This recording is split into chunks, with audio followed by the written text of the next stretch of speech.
آئیں اور قرآن کی تعلیم کو عام کریں۔ سورہ بقرہ آیت نمبر 18۔ السلام علیکم ورحمۃ اللہ وبرکاتہ۔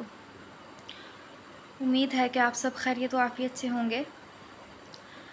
آج انشاءاللہ العزیز ہم پہلے سورہ بقرہ کی جتنی آیات پڑھ چکے ہیں اس کی ایک بار پھر سے تفصیل پڑھیں گے، یعنی کہ تھوڑا سا ہم اس کا ترجمہ ریوائز کریں گے تاکہ ہمارے ذہن میں رہے کہ ہم نے سورۃ البقرہ کے پہلے اور دوسرا رکوع جتنا ہم پڑھ چکے ہیں اس میں ہم نے کیا پڑھا ہے۔ شروعات کرتے ہیں۔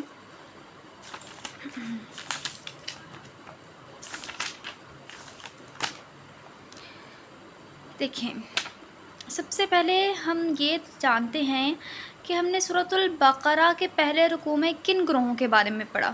ہم نے ٹوٹل 3 گروہوں کے بارے میں پڑھا، جو کہ 2 گروہ پہلے رکوع میں ہیں اور باقی تیسرے گروہ کا جو ہم نے ذکر پڑھا ہے وہ دوسرے رکوع سے ہے۔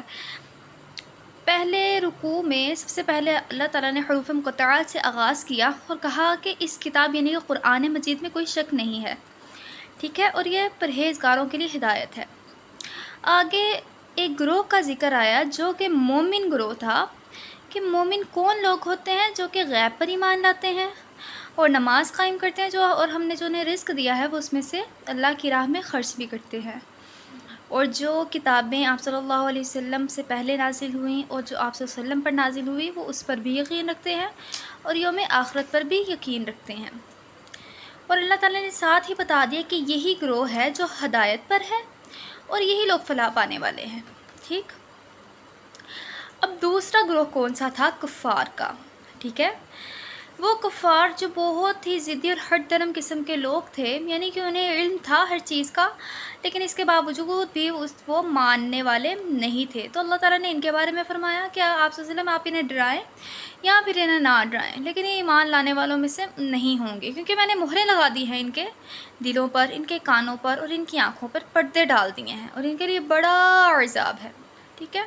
یہ ہمارا دوسرا گروہ تھا جو کہ ہم نے سورۃ البقرہ کے پہلے رکوع میں پڑھا۔ اب سورۃ البقرہ کے دوسرے رکوع میں تیسرا گروہ جو ہم نے پڑھا وہ ہے منافقین کا، ٹھیک ہے، کہ وہ لوگ کیا ہیں کہ وہ کہتے تو ہیں ہم اللہ پہ ایمان لا رہے ہیں، یوم آخرت پر ایمان لا رہے ہیں، لیکن ان کے دل اس چیز کے گواہ نہیں ہیں، یعنی کہ ان کے قول و عمل میں تضاد ہے۔ صرف وہ کہتے ہیں لیکن عمل میں وہ یہ چیز ظاہر نہیں ہو رہی ان کے۔ دھوکہ دینا چاہتے ہیں وہ اللہ کو، لیکن وہ دھوکہ نہیں دے سکتے کیونکہ ان کو اس چیز کا شعور ہی نہیں ہے۔ کہ اللہ تعالیٰ نے آگے بتا دیا کہ اللہ تعالیٰ نے ان کے دلوں میں مرض تھا، اس کو بڑھا دیا اور ان کے لیے دردناک عذاب تیار کیا، اس سبب کہ وہ جھوٹ جو بولتے نا اس لیے۔ کہ کافروں کے لیے اللہ تعالیٰ نے فرمایا وَلَهُمْ عَذَابٌ عَظِيمٌ، جبکہ منافقین کے لیے کیا فرمایا؟ وَلَهُمْ عَذَابٌ عَلِيمٌ، کہ بہت دردناک عذاب ہے ان کے لیے۔ وہ لوگ کہتے تھے کہ ہم لوگ نہ ہی زمین میں فساد پھیلاتے ہیں، ہم تو اصلاح کرنے والے ہیں۔ یہ تیسرا گروہ تھا منافقین کا، اور وہ مومنوں کو بے وقوف سمجھتے تھے۔ وہ سمجھتے تھے کہ اپنے جان مال اولادیں سب اللہ کی راہ میں خرچ کری جا رہے ہیں، ان کو عقل ہی نہیں ہے، جبکہ وہ لوگ یہ کہاں جانے کہ یہی تو عقل والے ہیں جو اللہ کی راہ میں اپنا سب کچھ لٹا دیتے ہیں۔ اور اس کے بعد وہ کیا کرتے تھے کہ جب اپنے کافی شیطان بھائیوں کے پاس ہوتے تھے تو کہتے تھے کہ ہم تو تمہارے ساتھ ہی ہیں، تم فکر مند نہ ہو، ہم مومنوں کے ساتھ مذاق کر رہے ہیں، لیکن جب مومنوں سے ملتے تو کہتے ہیں ہم تمہارے ساتھ ہیں۔ یہ تیسرا گروہ منافقین کا، ٹھیک ہے۔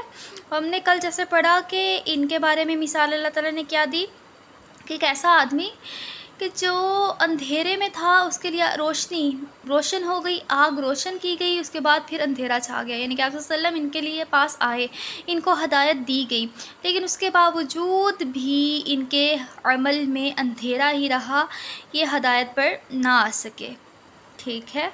اب ہم سورۃ البقرہ کی آیت نمبر 18 پڑھیں گے۔ پہلے اس کو میں آپ کو ورڈ بائی ورڈ پڑھاتی ہوں، پھر انشاءاللہ اس کا ترجمہ اور اس کے بعد اس کی تشریح کریں گے۔ پڑھنا شروع کرتے ہیں۔ اعوذ باللہ من الشیطان الرجیم، بسم اللہ الرحمن الرحیم۔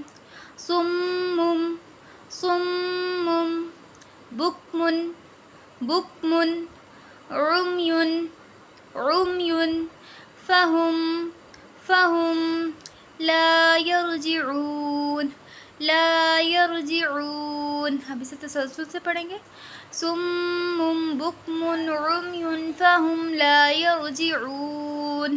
صم بکم عمی فہم لا یرجعون. اب اس کا ترجمہ کہ صم بکم عمی گونگے ہیں، بہرے ہیں، اندھے ہیں، فہم پس وہ لا یرجعون نہیں لوٹیں گے. یعنی کہ یہ اتنے گونگے ہو چکے ہیں، بہرے ہو چکے ہیں، اندھے ہو چکے ہیں کہ یہ ہدایت کی طرف لوٹ ہی نہیں سکتے. یہ اسی گروہ کے بارے میں بات کی جا رہی ہے کہ گونگے، بہرے، اندھے ہیں، یہ نہیں لوٹ سکتے ہدایت کی طرف، راہ راست پر نہیں آ سکتے. ٹھیک ہے، یہ ہمارا آج کا سبق تھا. انشاءاللہ پیچھے سے بھی ریوائز کریے گا، یہ بھی اچھی طریقے سے پڑھیے گا انشاءاللہ. اور عزیز اگر اللہ تعالیٰ نے زندگی دی اور چاہا تو کل انشاءاللہ ہم اگلی آیت پڑھیں گے.